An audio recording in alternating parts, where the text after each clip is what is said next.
In life, you first identify your purpose, then you execute. And my guest today is one guy who started from the bottom, all the way from K-South to owning one of the biggest digital companies here in the 254. We'll be talking about how to become an influencer, what it takes to be an influencer, and how do you make money from it. Ladies and gentlemen, introducing the one and only Castro. How you doing, man? Hey, how you doing? How did the name Castro come up, bro? The name Castro. Actually, the name Castro, to be honest, came about. We were hanging out with Nick Mutuma and Bridget Shigadi back in the day.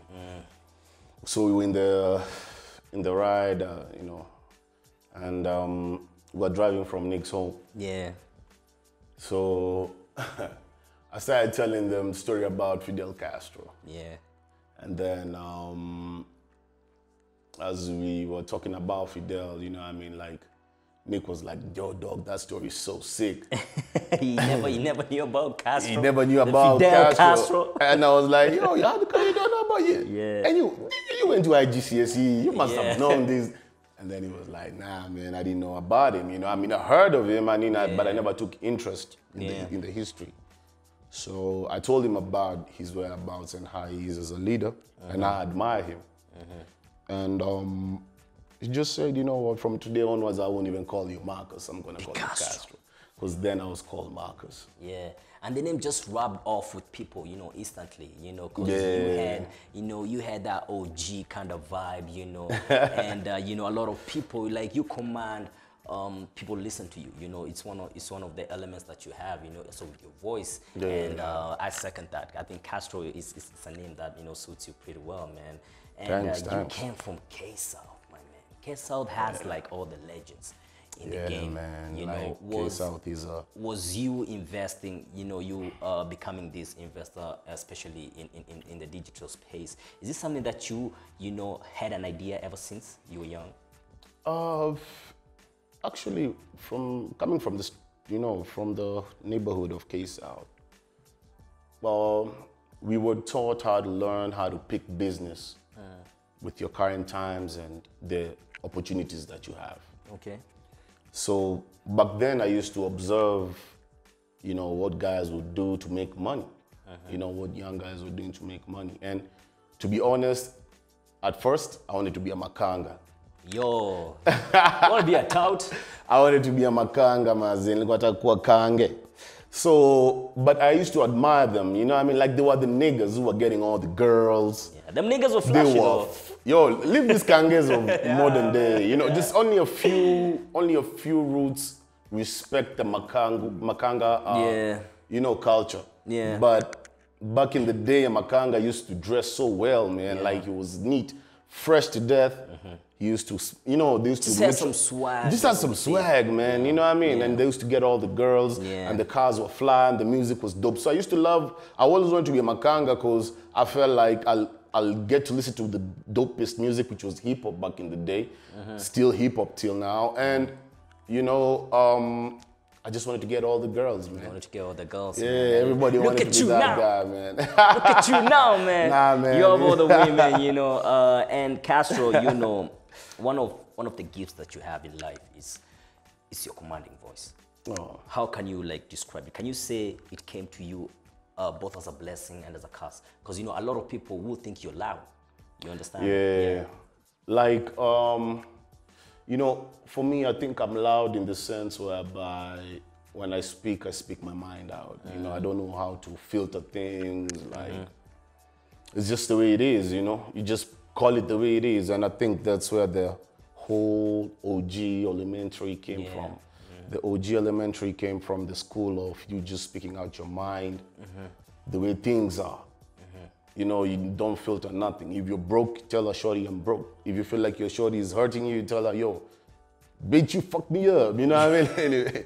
But anyway, it's not like that. It's like just being true to yourself. Yeah. You know, having some principles and standards. You know, that's what I grew up on. You know, just speak your mind out. Don't hide nothing. You know, back in the day, the music, you know, the effect that it took in our life.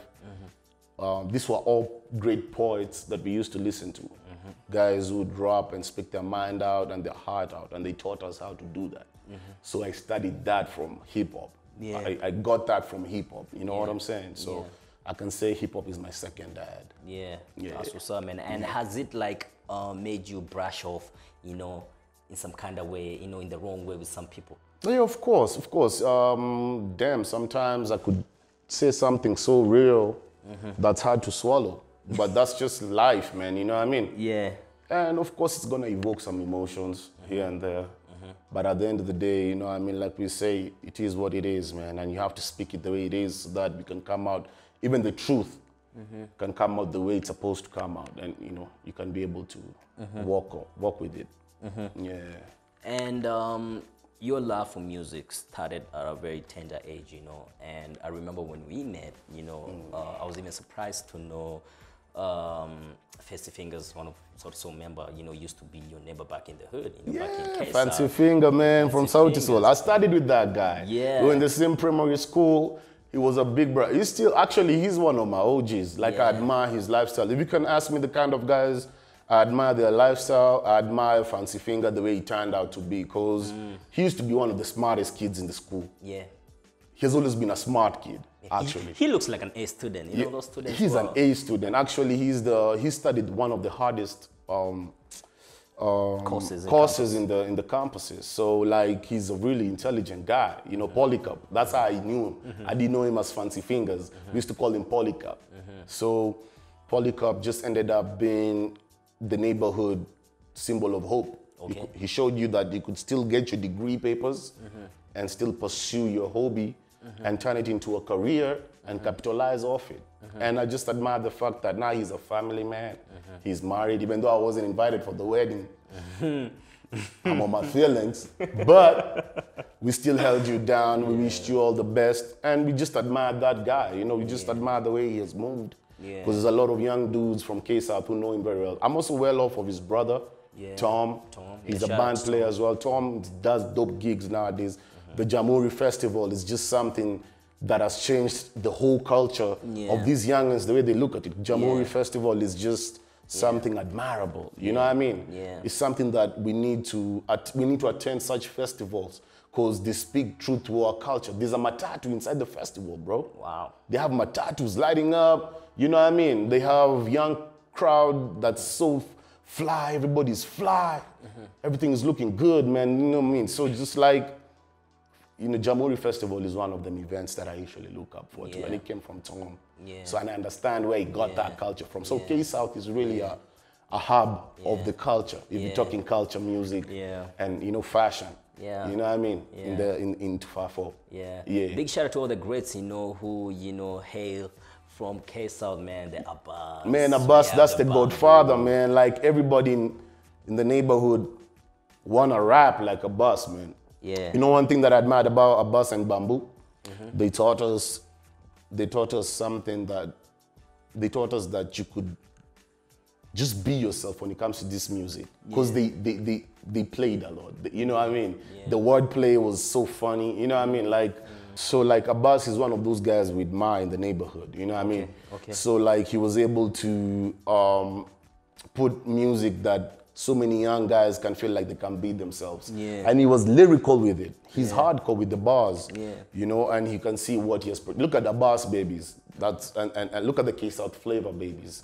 Calligraph is a K-South flavor baby. Wow, man. That's the biggest artist right now in the game. Yeah, man. He's commanding numbers. We got the culture, man. K-South. That's why it was called K-South flavor, man. They knew what they were talking about. Man, I see what you're doing, representing your home, man. We out here, you know, but representing where they come from. And speaking of the culture, you know, the Matatu culture is one of the biggest exports that we have from Kenya, you know. It's something that we can really embrace as our own, because, you know, we get a lot of, you know, applaud, you know, when people, they're like, yo, you actually pimp your public transport. You know? It just goes so well, you know, with what we represent.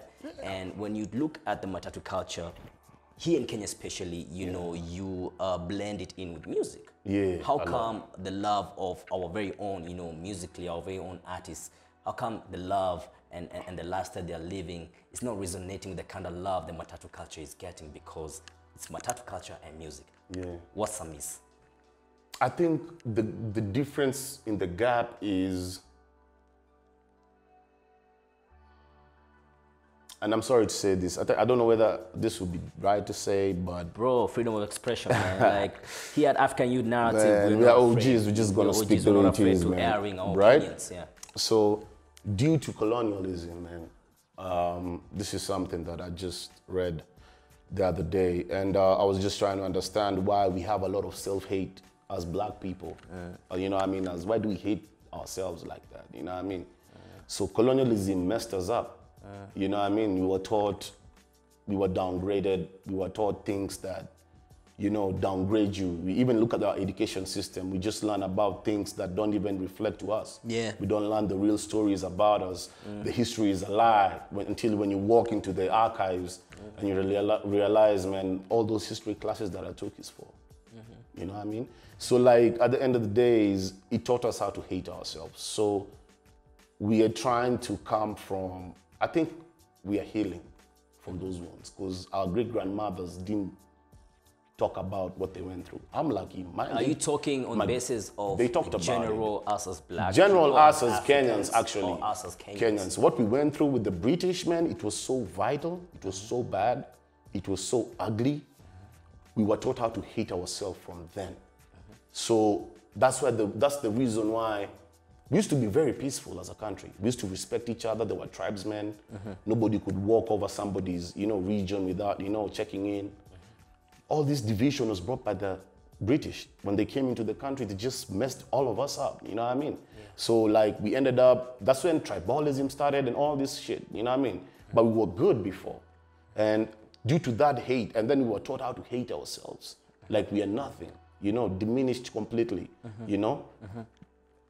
That until today is a wound that we'll have to heal slowly by slowly, because, and thank God, that's why I always say God gave us hip hop to be able to heal, to be able to have, look at what hip hop is nowadays. It's the biggest genre in the whole world. Yeah, it's really big, and it's owned by black people. Yeah. That's a symbol of hope. That's showing you as a black man you can be great. Aside from all the scientists who have discovered a lot of things from Africa, a lot of, you know, a lot of great ideas have come from, actually, we were the world before the world became the world, you know what I mean? So like, all that is being brought back by the music. And it's like God gave us the music to be able to educate as well. That's why when I listen to some conscious rappers, I feel like I'm listening to some disciples. Yeah, you know what I mean? They speak to you. Because they're telling you what you used to be. You know what I mean? What you used to what, you know what I mean? So, I mean, what you're worth, you know, we're learning business through music. People are learning business through music. True. You know what I mean? People are not going to business school. Yeah. You know, look at that. It's God's voice. So at the end of the day, what we have right now, I feel like it's something that's gonna take time, but we're gonna heal.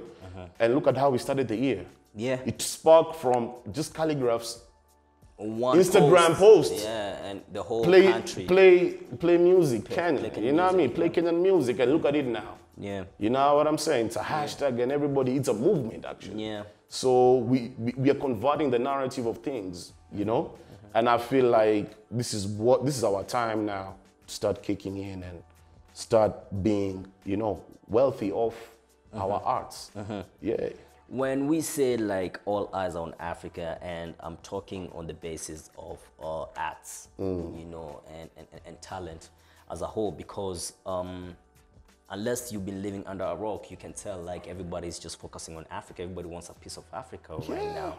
And we have seen Nigerian artists and South African artists, you know, just bridging that gap because they're doing so many collabs together. Yeah. You know, so when it comes to viewing African music, you only view what you get from those two countries, you know, because they're like the most dominant market right now in Africa. Is this something that we can borrow? Let's say we have our very own Sauti Sol and Diamond Platnumz, or you know, do you know of this artist called Fake from Uganda? Yeah, Fake and let's say Phenomenal, they come together and do an album. Will that help push East African music to the world? How Yo, significant will that be if it ever happen? actually, the answer is just straight up. If you go check up a group, just back in the day, not long time ago, I think it was still, you know, I mean, a little bit, probably campus or no, high school. That was a while for some of these kids, man. These kids were on diapers. Yeah. But the thing is, if you look at the East African Bashment crew, Yeah.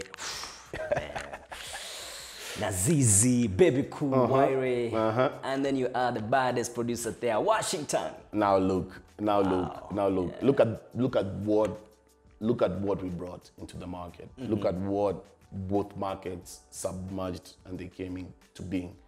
Back then there was a lot. You can ask Nazizi. I've had conversations with the Nazizi, man. She's a legend. Oh my God, Nazizi is a legend, man. She's the first Kenyan female rapper. She is actually, man. The first. Yeah. Damn. Mama. You know, that's so big. Yeah. That's so big. That's queening. That's a goddess, man. She's owning the throne. And hip hop is the hottest genre right now. So that means she should be treated so highly. She should be paid more for her shows, appearances and everything. She's worth gold right now. She's the first. And it's let me put this challenge out to the women. I mean, I feel like women need to come together and support each other. As much as we're talking about play Kenyan music, I feel like I need to see more women supporting other women. Okay. Like Nazizi right now. I've never heard, it's only a few artists I've heard paying homage to her. Female artists, actually. Very few. Is this something that we lack here, man? Like, are we so, you know, how can I put it, this wrangle in a way, like, are we so, you know, each to their own that we forget, you know, you know, coming together, there's so much power in it. Like, have we lost, like, touch that much? Like, have we lost base that much that it gets to a point where now I'm competing with you and we are pushing the same agenda? Again, like I say, gentrification caused all this back in the day. You know what I mean? Until now. So, like, it's gonna take us some time to heal. Women just need to come together and support each other, even in arts, not just in business. Like, you know, because actually, art is a business. They need to support each other. So I need to see more women applauding the women who came before. There's so many great women. Paying homage. Yeah, paying homage. There's so many, man. Yeah. Some were even in case, Kalamashaka, they had this female rapper, man. What was her name? I've forgotten her name, man. My bad. What was her name, man? Forgive me, man. Ukoflani. There was a female rapper who was sick.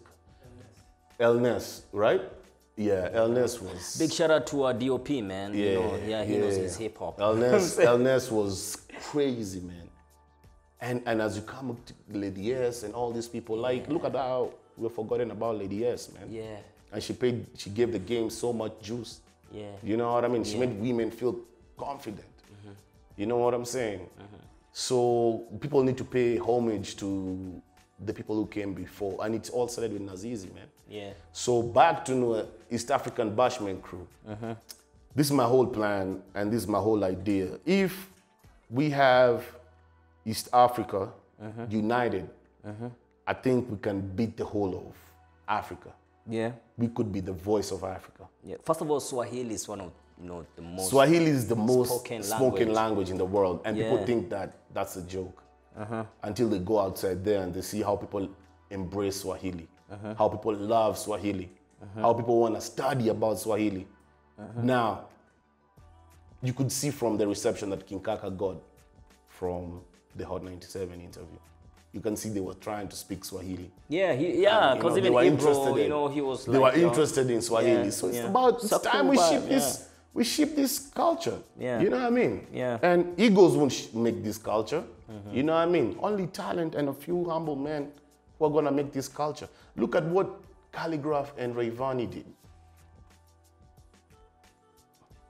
Just look at the reception they got. Look at what Calligraph and... Rostam. The Rostam gang. Oh my God. That was one of my favorite jams. Now, look at that kind of bongo and Kenyan music fusion, what do you see? You see a lot of great melodies. And I see a lot of diversity. I'm seeing like different cultures coming together. It's different flavors, man. Yeah. And we need to get down with one another. Not just, right now the movement is playing in music, but in the long run, I want to see a lot of features. Let's collaborate. It should be play East African music now. So that should actually be the movement. You know, that should be the movement in the long run. Yeah, it's going to be so big, man. We'll be so big, and we're going to be touring around each other. And we're going to make so much money. Yeah. So much. Yeah, wow. I think you've already come up with a solution, you know, instead of, you know, because I feel there's some kind of animosity that's being created. You understand? I feel like people now, they have this kind of feeling towards, you know, foreign acts, and it shouldn't be that. No, it shouldn't be that way, because at the end of the day, let the art speak for itself, because it's all the same place, just different genres. It's music. Yeah. You gotta give room for the next guy to paint their own picture. Yeah. We have Nigerian music, we have South African music. I love them both. They're great music. But the movement right now and what we want to see is our own people support our own first before we give a handout to our market, to these foreigners. Because that's what we've been doing. We need to, first of all, create an economical environment for our young guys who are coming up to be able to eat first. You know, they always say, as a man, you have to look out for your house first. Your house first comes first. And and then everything comes secondary. So we need to step up and be like, because we're the man of the day now. With the modern day man, and I don't want this young generation to grow up and look at us like they looked at the old generation. Like they never did anything. They only gave us music, but that was it. And that was it. They never pushed the conversation forward. And it's not like they didn't. They did. Poxy Pressure pushed that thing to the grave. He died fighting for the rights of He pushed it to the grave, man. Yeah. Nonini, I've been seeing him pushing it. You know what I mean? He has always been that guy. This is, you know, there's a couple of guys who have pushed. They've always been those people who push without a personal agenda, just genuinely. And you see, out of generosity, what he has created right now. And I feel like if this dream comes to reality, we should pay homage to Poxy Pressure, man. We need to throw a big party for him. If the government... Put up a statue. Yeah, or give him a statue. Let's tell the guy... In the CBD. Yo, let me tell you one thing. Paying homage starts from even how we treat our legends. And the people that live behind it. And the people who are left behind it. So if we're going to do something, if we're going to meet the government, because the president said the other day... Shout out to the president. He's ready to he said, and Big Ted, we are watching you, bro. We're not going to keep I hope quiet. he's already made it happen. No, he better. He better make it happen, because at the end of the day, we know you are the appointed guy. So you have a leadership role that you have to take that position and do it. Because all these youngins need to eat. They need to get a place outside of crime and paint their own pictures, because not everybody is good in school. We have a lot of brilliant schools, and that's cool.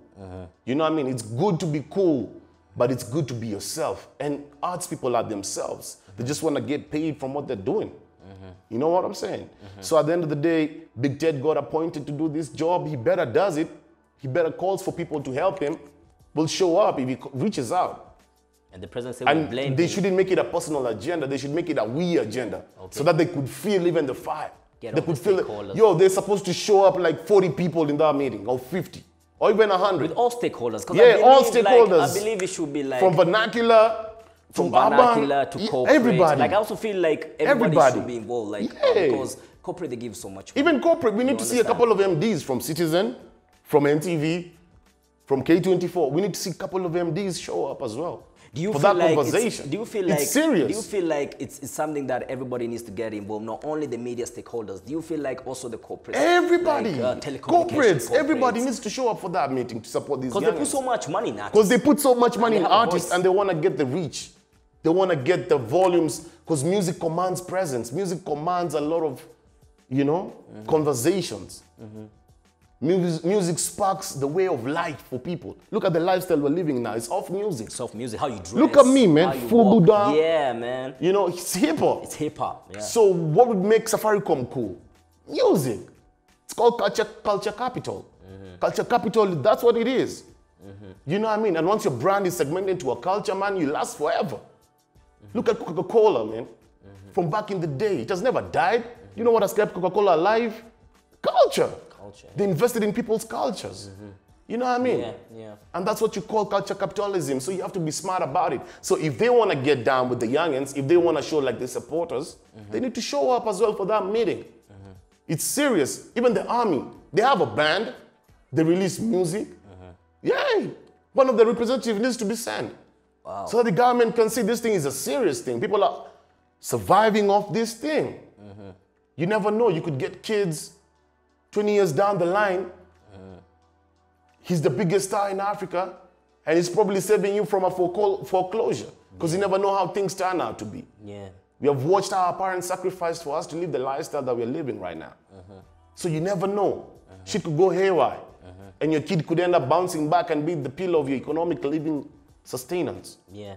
So if music is gonna help my kid channel out, I better fight for it right now before I get my kids. Yeah. And you know, it's not even rocket science. We've seen what talent, music, you know, that's acting, the whole, you know, and it's not music the whole alone. industry, what it has done for other people. You know, as a Kenyan, we've seen people actually living really good for me. So it's not like a test and drive here. Exactly. You know, it's about, it's there. This is the blueprint. So we just need now to make sure, like, we put things to speed. You know, things have to start moving. And I really feel, you know, our solution will come and we will have people making money off their blood, sweat, and tears. And I'm talking about entertainers because it's an industry that has been neglected, and it's an industry that should be looked upon like someone wants to become a doctor. Like, it should be looked like the medicine world, should be looked like the law world, you understand? And I feel like that's the way we are gonna move. You know one thing that I wanna add on, bro? I feel like the film industry is really neglected right now. I feel like it was tampered with. I feel like it was a movement. Don't you feel everything was tampered with, man? Because our music was doing so well. Our music was doing well, and it got tampered with. But the film industry got damaged, man. You know why? Because we used to release films like Nairobi Half-Life. I remember even we used to go films to the theaters, that we anticipated man. to go. I remember the days we go to the theater and you pay. And like even Nairobi Half-Life is our current day, like, classic films. Back in the day, we had great films, man. We had great shows. And it was stepped on. You know what I mean? It was stepped on by a lot of foreign markets. And they gave us silly representatives who were just greedy, who went there and robbed everything, took all the money for the arts people. And guys like this religious guy, Ezekiel, I don't know. Who was that Ezekiel guy? Who was in charge of communication? The movie thing, who was in charge of the films and stuff. There was this guy who just used to bash, who used to say like, we can't have certain movies because of the morals. The one who banned also some music video? Yes, he was called who? Ezekiel, right? Look at the kind of person they put in that position. Look at that type of person they put in a position so that they can shine our arts. Like, what the hell is that, bro? But I feel like, that's poor representation. You can't put a religious dude to come and lead an environment full of artisans, like full of artsmen. Is the issue a religious dude, or is the issue somebody who's not? Somebody who's so religious without an open mind, man. This is the times we're living. So even if you block this on social media platforms, there's a way people will get it and will see foreign films being, shown here. Ezekiel ruined a lot of talents, man. I know actors. I used to manage Nick Mutuma. In the process of managing Nick Mutuma, I met so many actors and so many great talent, man. Nick made me actually start going to these theater movies, and that's when I saw raw talent, like real talent, like guys who stage plays, like guys who, it's so hard to cram these words, man. It's not easy. You actually have to go through the script and just they're given like 90-page scripts, man. They're supposed to get all that, and they do it. And they do it, and they pull it out. Like, look at that. I feel like some of these things we shouldn't be paying for, even in the media. Like, media houses should be giving like free advertisements to some of these theaters shows, like at least theater. But according theater, at least give it free ad, give it free advertisement, man. Find a way on how you can put it. You know what I mean? And give it free advertisement, even if it's through the shows that you have that are culturally based, because you interview these actors. Let's give a segment to what's coming this weekend, on what theater, so that we could entertain that and we could keep that culture going. There's a movement for that. It has been there. Because, people sell out theaters. You know what I mean? And it's a beautiful thing. But I'm loving how also we have to give props to the film industry as well. They're organized. They're really organized because I feel like they are the only entertainment entity right now in the country who are doing, awards. You understand? Yeah. They're appreciating the actors with accolades. They are good. And right now. Just for now. We have to give them props to that. And I really hope, everything will be solved, because we are looking at the entertainment industry as a large. Just because we're pushing the play Kenyan music doesn't mean that, the other sectors have to be neglected. And, it's something, and I feel like the solution, it has one blueprint. You understand? It has one blueprint. So once we follow that, everything will fall in place. The thing is, I feel like the film industry is set up in a way whereby an industry is supposed to be set up, but it's not amped up. It's not being given the leaders who can be able to create a lot of opportunities for them. They are being boxed. So it's the leadership. They are being boxed. The government is boxing them. Like, there are films you can't watch. There are films that we can't watch. And these are films that took time, people who are paid, or people who are not paid. Also, it comes to a moral point, you understand? Because let's say you are there with your children. There's some things that you cannot Bro, that's why they put the rating. That's why they put that thing, the parental advisory shit. They put that. For you to understand that if a kid is not supposed to be watching this, you as a parent, you're supposed to make sure your kid doesn't watch that. So the industry is not here to discipline or mold your children. It's your job as a parent. It's arts. There's arts for the young guys. There's arts for the old guys. You gotta separate it because it's different generations. Wow. And everybody needs to get entertained. Otherwise, how would you survive? You're not getting entertained. True. I've met these dudes who tell me I don't watch TV, I don't listen to the radio. And I'm like, bro, how do you survive, bro? What kind of life is this you're living? You don't have arts in your life? No, bro, I'm just playing video games. Bro. You lost, man. It's weird. Social media has come with a wave. A lot of people are going Shout out to God, man. He gave us social media, man. Social media is become like the next revolution, man. And you're among the people who have invested heavily, when it comes to social media, because you run your own digital agency called Medias. Tell us about it, man. I mean, I got the privilege of, first of all, managing a few acts. And we'll get to that. Yeah, and we used to go. Because it's part of media. Yeah, it's actually the answer to. It's a long answer. Yeah. So through managing the acts, I was able to, go through these agencies and just see how they function and how they do things and how they maneuver.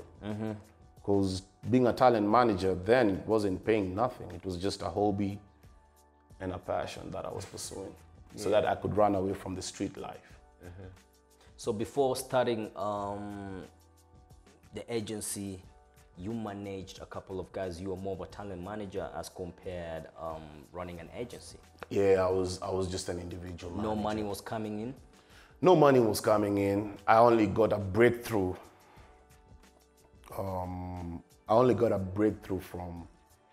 the Safaricom Blaze thing that we did.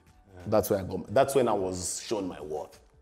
When the first corporate deal came to the table, that's when I saw my value. That's what made me understand that, okay, as a manager, it's an important role for you because you administer a lot of arts and put it together and package it to be able to be sellable to the corporates. And I remember when that happened, you told me like, bro, this is gold, this is diamond in the rough. And you saw something, man, with social media, because I remember I was like, what is this guy telling me? But yeah, man, shout out to Safaricom, man. They showed the value of social media. Did that build up to you starting your own agency? That's eventually. I saw a demand. I'm just a hustler. So man, you saw the blueprint. I saw the demand and I started supplying. And you were like, okay, let me supply this. That's what I saw, you know what I mean? Yeah. And it wasn't easy. It's still not easy until today. You have to walk through these corporate doors and make people understand what culture capital is and how it goes a long way. into building your brand to existence forever and ever and ever. You just make money. You know what I mean? So it takes a lot of time because this is the old methodology of marketing that we're trying to kick out. Yeah. Because it's already dead. Yeah. And there are those old men who are still holding powerful positions that will never accept this, you know, level of marketing until the waves passes them. They start selling low money, so they start, their budget starts getting low, and they realize they should have picked up when we had already told them where the whole market is. Because the whole world now is on social media, man. That's the new market. That's the new whether you like it or yeah. not. Yeah. So I understand businesses that are not on social media. I don't get it. I just don't get it. No, unless you're selling Gotta drugs. get to that digital era, man. Yeah, not unless you're selling drugs, and even drug dealers. It's more easy and efficient, actually. Yeah. You know, even conducting business. You Yeah, know, no, unless you do. I don't know. I don't understand a business that's not on social media at all. I don't understand it. Like, what are you doing? Yeah. What are you doing? Castro, who's an influencer to you? Because nowadays we see people like, once you attain numbers, boom. Who's an influencer to you? An influencer for me is somebody who can convert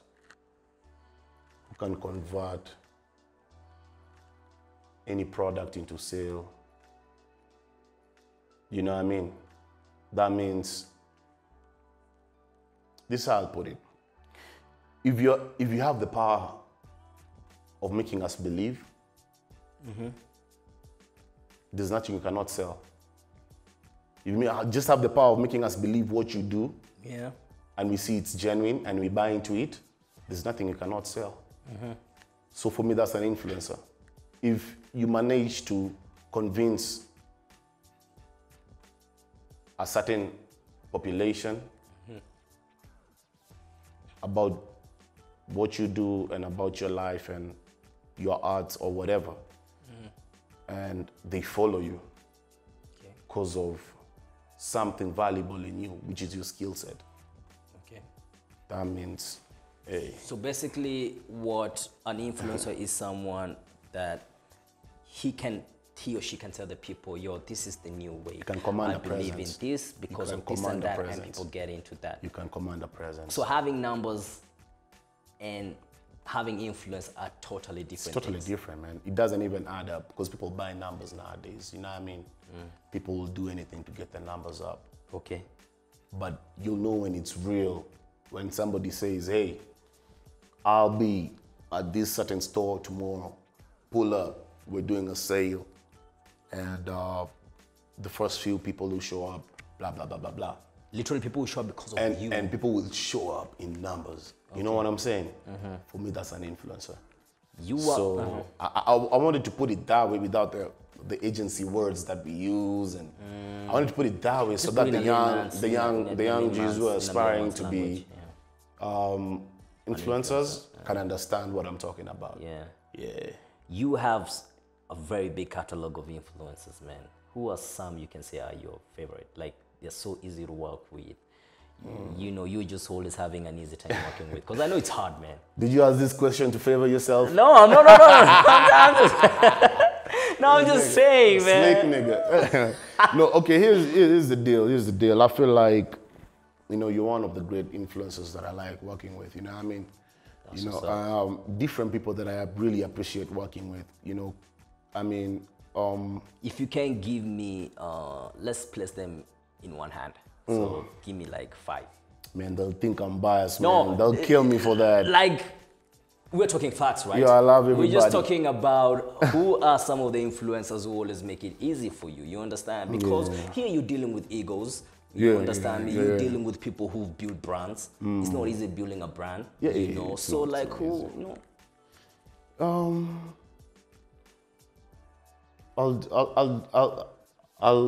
I'll just say, for me not to be controversial. Because I've always wanted to be neutral all my life.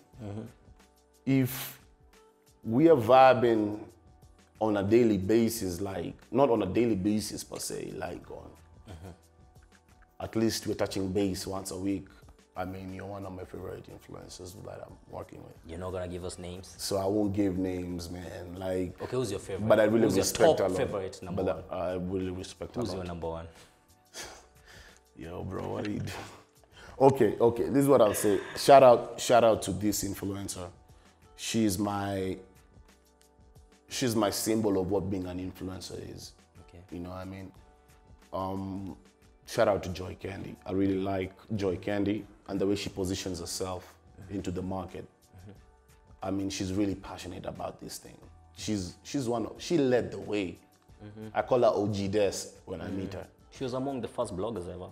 She was the first blogger. She saw what's happening and She saw what was happening, probably. She was one of the first ladies to pick the game up at a very early age, and they were able to maneuver and get to it. And this is what I'm talking about. Yeah. Like, young females don't even understand the history of where blogging came from. So in the industry in itself, there's ignorance.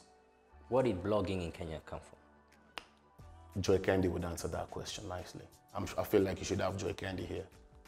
She's gonna, she's the OG Des, man. She'll break it, cut We'll it. definitely have her. Yeah, just have her, man, because I feel like she'll be able to explain to them and where she came from. She's a legend. Yeah. She was one of the first. Yeah. So for you to say that you've matured and been in the industry, you must understand the history of the industry.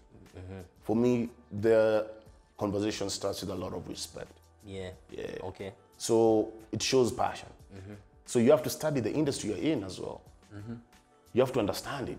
So these are some of the people that are, and that's the only influence I'll mention right now. Yeah. You're not gonna mention. Nah. Like, I don't want to be controversial because it's a very competitive field. Okay. It's super. Influencer industry is dangerous. It's dangerous just like hip hop. Yeah, it is. People are savage. Yeah. They'll do anything to be at the top. It's a lot of competition there. And when you speak of that, like, what is the longevity blueprint when it comes to an influencer? What does it entail for an influencer to remain relevant for the longest time ever? Because we've seen, somebody being hot for like 1-2 years and boom, they're done. We've seen people like Joy Candy, like you've mentioned, they've been in the game for quite some time, man. Yeah. Like, what is the blueprint towards that? First step, you have to be passionate. That thing just gotta be in you, not even on you, like in you completely. It has to be in you. Eat, sleep, breathe. What you love to do as a blogger, you know what I mean? As a content developer, that's how I call them. Content developer, you know what I mean? You just have to be passionate about it first, before anything. But the most important thing, I even made a post today on my Instagram. I said, discipline beats talent any day, anytime. Discipline beats it. If you're just disciplined to respect your passion and commit to this is what I'll do, and there's no other way out that I know, for me to be free financially, for me to be free to do what I want to do and what I love and earn income. There's nothing beautiful like earning income from what you do. Yeah, man. That's the most beautiful thing. That's the most peaceful money. That's peaceful capitalism. That's how I call it. Making money from the things that you love to do. That's a gift. You don't have a reason not to get to heaven because of that. Because all you did is took what God gave you and you capitalized off. Because everybody's born with a gift. You just gotta identify it. So if your gift is flipping burgers, grilling. Flip them burgers like there's no tomorrow. Yo, flip those burgers until you get yourself a restaurant and a hotel. And a chain of And a chain of restaurants. Look at Salt Bay. Yeah, man. Look at him, man. Talks about flipping steak. Man. And look at him now. It's passion. That's what passion does. Passion, it increases a lot of wealth. Once you discover what God has harvested in you, it just tends to give the best out of you. I always knew I was gonna be a man of respect. I always felt it as a kid. I wasn't the smartest kid. I won't lie. You know what I mean? Because school wasn't my thing at all. I was outside school all the time. Yeah. was busy writing rhymes. Man, you're those guys who, you know, I didn't like school, man. Your math exercise book was full of rhymes, man. Yeah, Mine was I like that. I used to get punished each and every. Me too, man. I just Math didn't was like, my there was worst just something subject. about school that I always fell off. Even though I went to campus, I still feel like but campus opened my brain. I can say campus did a little, because I studied business. I can feel like it gave me a little, you know, professionalism. That's because I was Juakali. Gave me a lot of professionalism, how to package yourself. Because I can't work in a boardroom like this. Yeah. So it showed me how to, you know, the business ethics. So discipline takes an influencer far than the talent. Because there's a lot of talent that has come outside here. And people have failed because of lack of discipline. You know how many influencers have I done cuss out because of just getting mad of how they do they're things? not growing or something like that. Bro, it's so unfortunate that you go hustle, get a business to be able to enrich somebody's talent because you really like. You don't even care about the conversion that time. You're busy convincing the corporate that, yes, she only has 3,000 or he only has 2,000, but they can command a voice in those 2,000 people. Yeah, so it's not about From the conversion rate that that the engaging they're getting. Because the people with 2,000 followers that are getting 1,000 likes. That means more than half, man. Half. That's somebody very, very influential to me. True. You know what I'm saying? That makes a lot of sense to me. Yeah. So by the time you're making a corporate understands that, and then you take business to that person, and they start misbehaving in the middle of the campaign, it's really frustrating, man. It's like you give them a reward because they have discovered their gift, and then they spit on their reward like, to hell with this thing. Yeah. I don't know what happens in the long run. But the few who remain, the few who are disciplined, the few who love and respect their passion, they're the ones right now who are milking the corporates. Yeah. Because right now you can't walk to Joy Candy with a, you know, mediocre offer, man. Or Martin Kemadi. You know how long it takes me to work with. Or Martin Kemadi, you should say that. You know, working. People need to know I'm expensive, man. You're expensive as well. Especially this year, you showed me your rate card. I was like, God damn. It's growth, man. Come on. And I get it, but you know those people who can't just walk in with a mediocre rate card. Yeah, exactly. You know what I mean? Yeah. It's a conversation. You have to meet them at their environment. Yeah. You don't even call them into the office. You go have that conversation in a restaurant with them or at their house, and you listen, and they're showing you how far they've come and where they're going, and then they explain what they can do to the brand. Yeah. And then you're like, wow, this is a genius idea. Yeah. And once the brand understands that, bro, they pump all the money in it. And those are just people who respected their passion. We've had people accusing our agencies on favoritism. Favoritism. Yeah. Yeah. I get that vibe. Yeah. Have you ever got that? Like, has someone ever approached you and be like, why do you favor these people so much? These specific people? Is this something that happens? For me, you can call it favor, but let me tell you one thing. There's no corporate who's going to tolerate indiscipline. Talent. It's not going to happen. So they rather. And what goes round, we have a very small corporate world. You don't understand. It's very small. And if what goes round, she's difficult to work with. He's difficult to work with. They'll shy out from working with you. He's too controversial. You know what I mean? They'll bounce back from working with you. Because which brand wants to be tainted with the wrong brand? Yeah. They don't want to feel it. They've worked so hard to build that brand. Yeah. It has costed them a lot of money. Yeah. And these are people who are highly skilled, highly paid. And do you want to jeopardize the kind of jobs they do because of us, you know, a hooligan? They call them hooligans, actually. Look at this hooligan. Can't even conduct himself for doing business.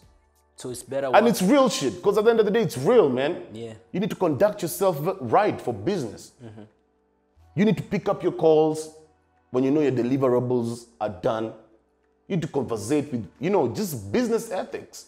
Wow. People don't have business ethics. That kills us. Man, so it just boils down to discipline. It's discipline. It's lack of business ethics. When somebody has given you money and invested in your brand, and you can't give them a feedback like, yo, I think I'm gonna delay, or I feel like I need to change my creativity to this output. Yeah. They get this, they don't understand partnership. And a lot of brands in the long run, I'm sorry to say this, a lot of brands are gonna grow for those who pick game quickly and shape up and behave like and act like modern day businessmen. And those who are gonna carry themselves like mediocre, thinking that they're gonna take the same garbage that they take to the streets, they're gonna bring it to the corporate, it won't work. Man, things are different. You gotta have a straight balance. Look at what Jay-Z done. Look at what Diddy done. Look at what Dr. Dre did. Do you think these people went to corporate screaming nigger, gangster, fuck this nigga, and showing egos? They didn't do that. Go watch Jay-Z interviews with Warren Buffett, see how humble he was. That was the young Jay-Z aspiring to be a billionaire. Look at him now. Who's laughing to the bank? When everybody was saying Jay-Z's a sellout.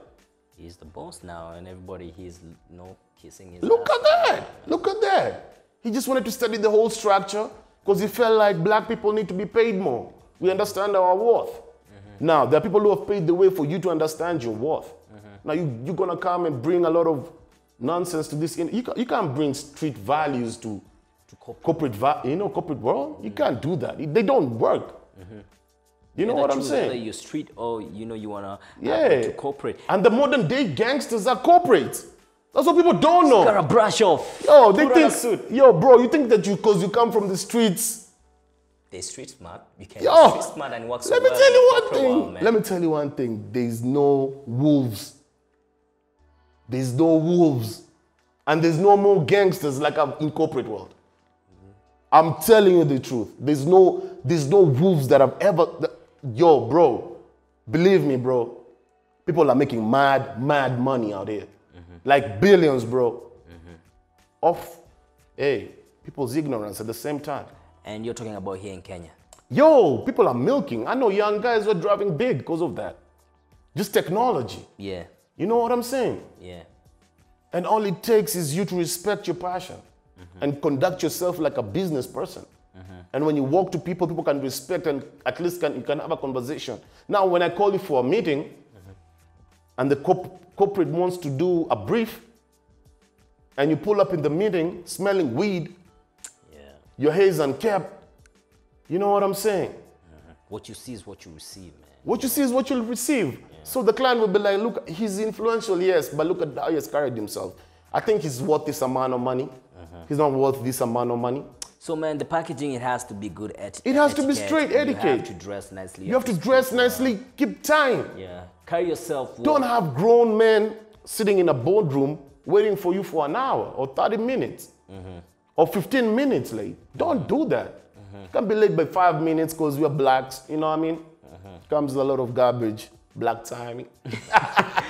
But I don't do black timing, man. I even respect everybody that I work with because if you show up on time, that means you value that person. Time is the most expensive thing that you can ever give to any man. Yeah, because let me tell you one thing. You'll never get back time.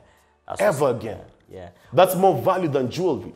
When dealing with influencers, man, and I feel like, it gets to a point, when someone grows big, there's that ego that comes along. You understand? Yeah, I get it. And it's expected to everyone because you're changing someone's life is changing drastically. You from being perceived this way, people are looking at you like, yo, is this the person that it's a gift and a curse. It's a gift and a curse, man. So how you, in your position, how do you manage to navigate through that, and how do you deal, with the influencers when they get to that level?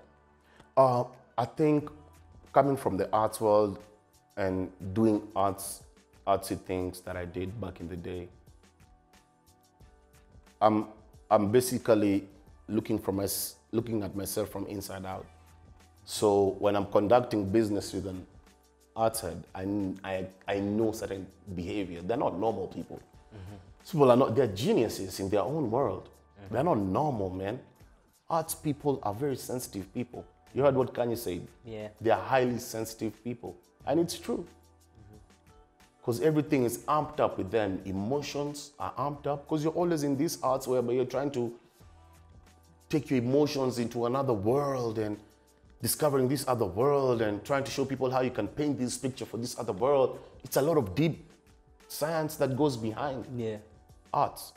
So when you're caught up in the arts world, sometimes you might develop certain habits, because every genius is like that. Do you know, let me tell you one thing. Do you know great scientists, great, even modern day scientists, like Alexander back in the day?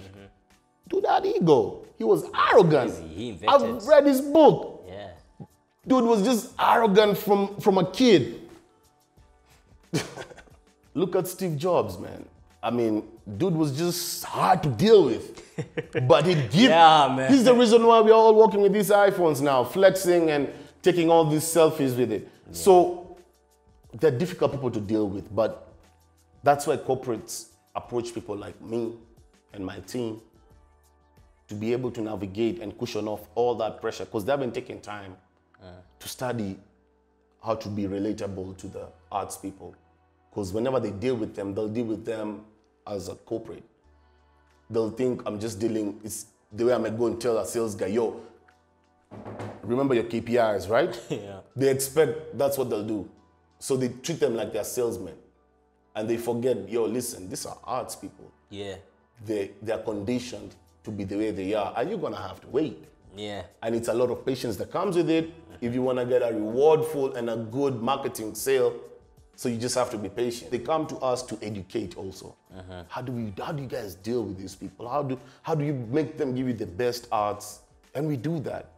We have been able to create one of the best campaigns. Look at what we have done with Aristoff, with Calligraph. Yeah.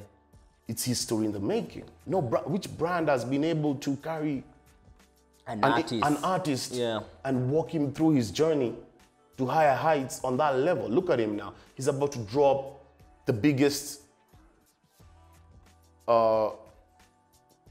solo song with one of the biggest artists in Nigeria.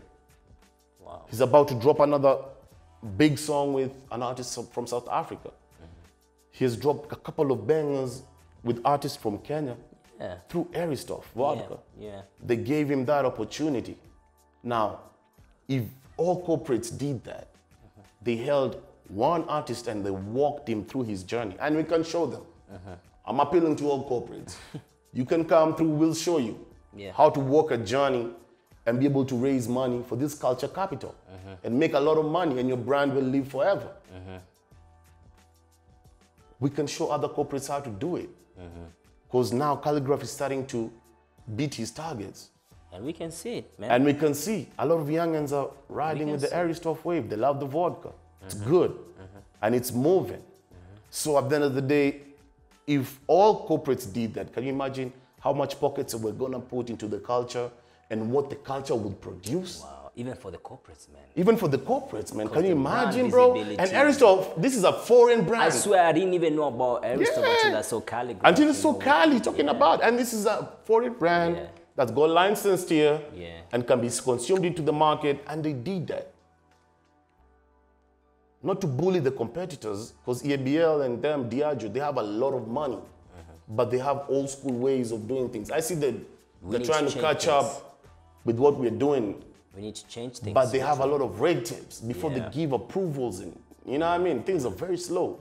I think every corporate has its own policy. Yeah, so I feel like we just need to work on the policies. Let them come through. Loosen up a little bit. We can educate on how to deal with the culture and show them, you know, how they could invest a lot of money in the culture capital. Yeah. And I know they understand that, but how the deals that they're still giving, it's still old school. Because I've talked to a couple of guys who are handling their brands and their deals are not, you know what I mean, set up the way they're supposed to be set up to benefit the artist. You know what I mean? It's more to benefit the brand. And the brand needs to understand how to give creative freedom to the artists so that they can own their brand and run away with the brand. But hey, at the end of the day, it is what it is, and every company has its own policies. Yeah.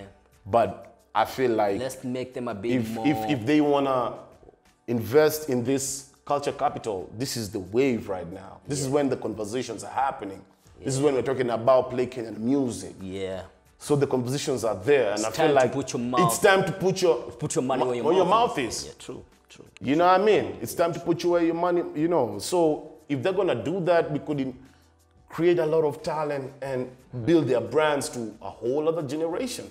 Wow. And I think this year, man, we should be about the theme, put your money where your mouth is. It's not only going to corporates, it's going to artists, it's going to just to anybody out there who's young, who has a dream, man. Stop sitting, you know, on it and act. And act right now. Do it. This is the time to do it. Actually, I feel like 2019 is the year. Actually, that leads to this question that I want to ask you. We're still in the early stage of 2019. Come December 2019, man, Castro, sitting from a point where you are right now. Yeah. What changes do you want to see in the industry? Ownership. I want to see a lot of ownership. I want to see a lot of young people owning their content and publishing it and making money off it. I want to see a lot of ownership. I want to see a lot of creative videos coming out, especially from the music and the film industry. I'm really looking forward. I'm seeing a lot of people cooking. Man, people are cooking shows. Guys in the kitchen right now, man. It's crazy. Guys are cooking shows, man. I'm seeing shows. I'm like, wow. People are not playing, man. I'm working a few studios here and there. I'm meeting a couple of rappers. I'm meeting a couple of actors. I'm meeting different people from the industry of vlogging and, you know, and the lifestyle influencers. I'm meeting them and they're showing me crazy ideas. We just need to like find a way on how we could have the corporates invest in these dreams and have their brand imprinted, because they'll get a lot of reach. This is where the money is. People are watching now. People are watching a lot of Kenyans. This is where the money is. So, and I'm enjoying a lot of them. Wow, I'm loving what you're saying. Let me say this this guy who makes me laugh from his content. Do you know this guy called Jebo Ulemse?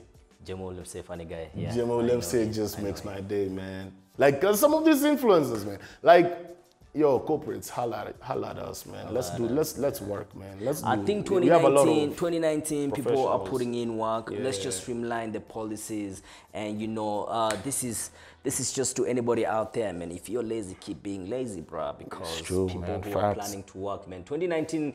There's a lot of positivity, there's a lot of change. There's a lot of change, there's a lot of money. Hey, listen, a lot of brands, like I'm saying, a lot of people will develop their brands and a lot of people are gonna fade away because of lack of discipline. Yo, listen, you can't eat more than you can swallow. A lot of people wanna do everything. Don't buy more than you can chew. Yeah, they don't wanna sit down and specialize in what they have and just let it generate income for them. Yeah. So before actually speaking of that, this is the beauty of journalism. You can just come up with a question that, you know, the person that you're interviewing, you know, just, you know, builds up in your head. And I feel like a lot of people are doing so much at the same time. Yeah. When is the right time to branch, man? Like, when is the, let's say you are a DJ. When is the right time for you to branch now? You can try being an MC, you can try being, you know, you can just branch out without diluting the brand. The people know you for a specific reason. When is the right time, you know, just to explore other areas? Like I say, it's the same thing like in the sports industry. You see Kipchoge Keino, before he used to go for these marathons, he used to train a lot, a lot of vigorous training. You know, these guys used to drink that milk. What do they call it?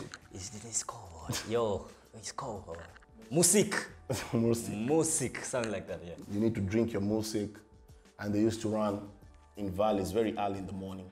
We should go have some after this, man. I don't know where you can get them. Can we get some musik, bro? Yeah, there's some musik. I'll show you some nice local restaurants. So, if you run, and then they run for like kilometers and kilometers and kilometers, and then they're back home. That's why they used to go to States, and they find this great environment, and they're like, wow, we're just running around, just round, nothing else, and do run 10,000. How many kilometers do they do? Yo, man, those guys, there are people even who do 10,000? 10,000 kilometers. Yeah. 10 kilometers. 10 kilometers. No, 10,000. That's a lot. That's crazy, man. You and a can truck run can like go that, for 10,000. But bro, I've seen people doing 42 kilometers, man. 42? I've seen 42 Sheesh. kilometers. Look. Yeah, I've seen 42 kilometers. They do 42 kilometers like it's a warm-up for them. And they call it a marathon. To them, it's a warm-up. They're like, are you guys talking like this is a marathon? God damn. God damn it. We be running 100 kilometers, man. Like, what are you talking about? But you know, they know us. You know, Yo, dude is a G-Wagon on himself, man. This is a G-Wagon, man. Can't catch them Kenyans on the road, bro. Yeah. We're going to show you dust. So it's the same thing. It's the same thing when it comes to this vlogging. Those people will be practicing a lot, studying the game a lot, picking game before other people speak up. Yeah. Yo, they're the ones who create the wave and they keep it moving. I mean, that's the secret. What more can I say about that? No pain, no gain. No pain, no gain. You have to get your ass sleepless up. nights, man. Put in work, strategize yourself, package yourself, is what Castro is saying. This has been like the highlight of my year, man. This has been some proper OG talk. Yeah. And I feel like, you know, I get a lot of DMs. Yeah. You know, people asking me, I want to be an influencer, I want to be a presenter. So I felt it was only right to get the right person who can talk to them, to the stages, because I didn't get here overnight.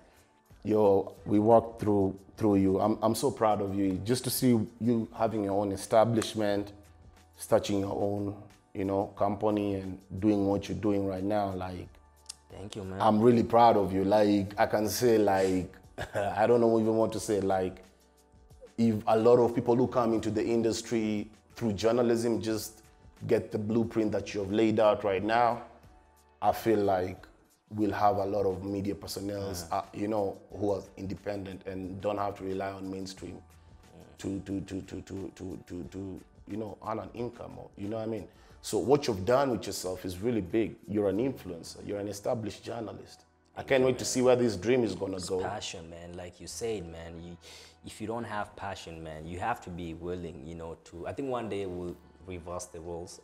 You will interview me. I'll interview you, man. Because I know your story. Yeah, you know my story. story. The only guy who can write your I think you're the only guy who can narrate my story like in the best way possible, man. Yeah. You know, it was my mom. I lost my mom. Now you're the closest guy that I have in life. And, you know, and yeah, man. To all the young people out there, before we end this show, take my story and Castro as a blueprint, man. We started from nothing together. We built off each other. You have a documentary, actually. I'm planning to do another one. You want to do another one? Because I've grown. Yeah. And the thing that he did one while he was doing Blaze. The thing, yeah. It was dope. He was skinny though. He wasn't looking like this. Okay. Now he's an old ladies man, and you know what I mean. So this guy was stone broken. You know what I mean, bro? You're taking the moral of the point, bro. Okay, can I finish the point? The moral of the point is, man, as young people, let's stick together. This mentality of I have to get ahead fast so that I can pull up other people, man. Fuck that. It never works. Trash it.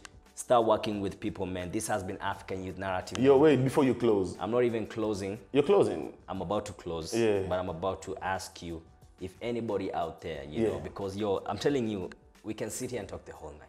Yo, we have conversations. Anybody out there who has a dream, anybody out there who, you know, doesn't know how to start, you know, doesn't know what needs to be done, just doesn't know how to get on that stepping stone, you know, what would you tell them, man? And how can they get in touch with you? Okay. First is, by the time I'm even, or you're even trying to get at me, I'll have already gotten to you because I'm always... You always search. I'm always the first one to spot out talent. I can tell great talent from a distance. So people shouldn't come to you, you'll come to them. I'll just get them. Okay. I'll get them. If you come to me, it's fate. Yeah, probably I slept on my job somewhere. But I know a lot of good, great talents out here that I want to work with, even without having a conversation with them, even without ever working with them. There's a lot of great people that I know, that I watch on different platforms, and I'd be like, I'll try, you know, convince one of these corporates to buy into what they're doing. There's so many great people. So first is the passion. I'll tell whether you have passion about what you do. That being the first, and your content and how I'll consume it. You'll do your thing. I'll do my thing. I'll just run with it. I'll just reach out when I have the job. Yeah. To be honest, so many people I want to reach out to, but I can't start the conversation if I don't have something to. Because they have put in so much work. Yeah. They're just waiting for somebody to come and say, hey, here's a reward for what you've been doing. Keep doing it. And if God bless me to be able to go, because I feel like God chose me to be able to go and be the voice of these arts people in the corporate world. If God helps me maneuver in that industry and be able to save a lot of lives from doing a lot of negative things or committing suicide and just putting someone in a position to eat. Yeah, I can be able to save, especially these youngins from the hood, from the slums, if I can be able to save them through talent, because talent pays. The reason why artists are saying pay Kenyan music or play Kenyan music is because they have seen the few artists who have been able to get to the top, how they've been able to position themselves. You know what I'm saying? How they're able to live a good lifestyle. Calligraph drives a Range Rover. Yeah. So at the end of the day, they see that, they know this is, and Kali will attest to this. I was having conversations with Kali today and he was telling me, yo, Castro, you know one thing? If it wasn't for this corporate money, he wouldn't be there. I'd still be living in Kayole. Yeah. I promise you, I'd still be living in Kayole because you can't survive with shows in Kenya. You can't. Even the best paying shows are corporate shows. It's still not the public shows, bro. Yeah. It's still not the club shows. Yeah, it's the corporate shows. It's the club money will always facilitate you money to be able to shoot your next music video. And that's it. It will never put you on the next level. And that's what I'm saying. We need to spread out. Even though we're still talking about play Kenyan music and play Kenyan films, let's reach out to other borders as well. Let's branch out. Just to East Africa alone. Just to East Africa first. Let's make East African entertainment _1, you know. Exactly. Just if you have passion, if you have talent, you know, let's create systems that will enable that person to make their work easy. To make their work easier. And that's the importance, and that's the important role of the corporates. And because the corporates play a lot when it comes to saving a lot of lives with this arts. The government has failed terribly. The government is like I watch the government and I just get so mad sometimes. I mean, we have something known as Brand Kenya and we don't have Kenyan brand ambassadors pushing it, talking about this thing every day. Yeah. It has to be a private entity that's gonna show us that we need to travel. And that's the likes of this tour guy is called guy who's doing Bonfire and stuff. So we're having these agencies that. And Bonfire it's a private entity.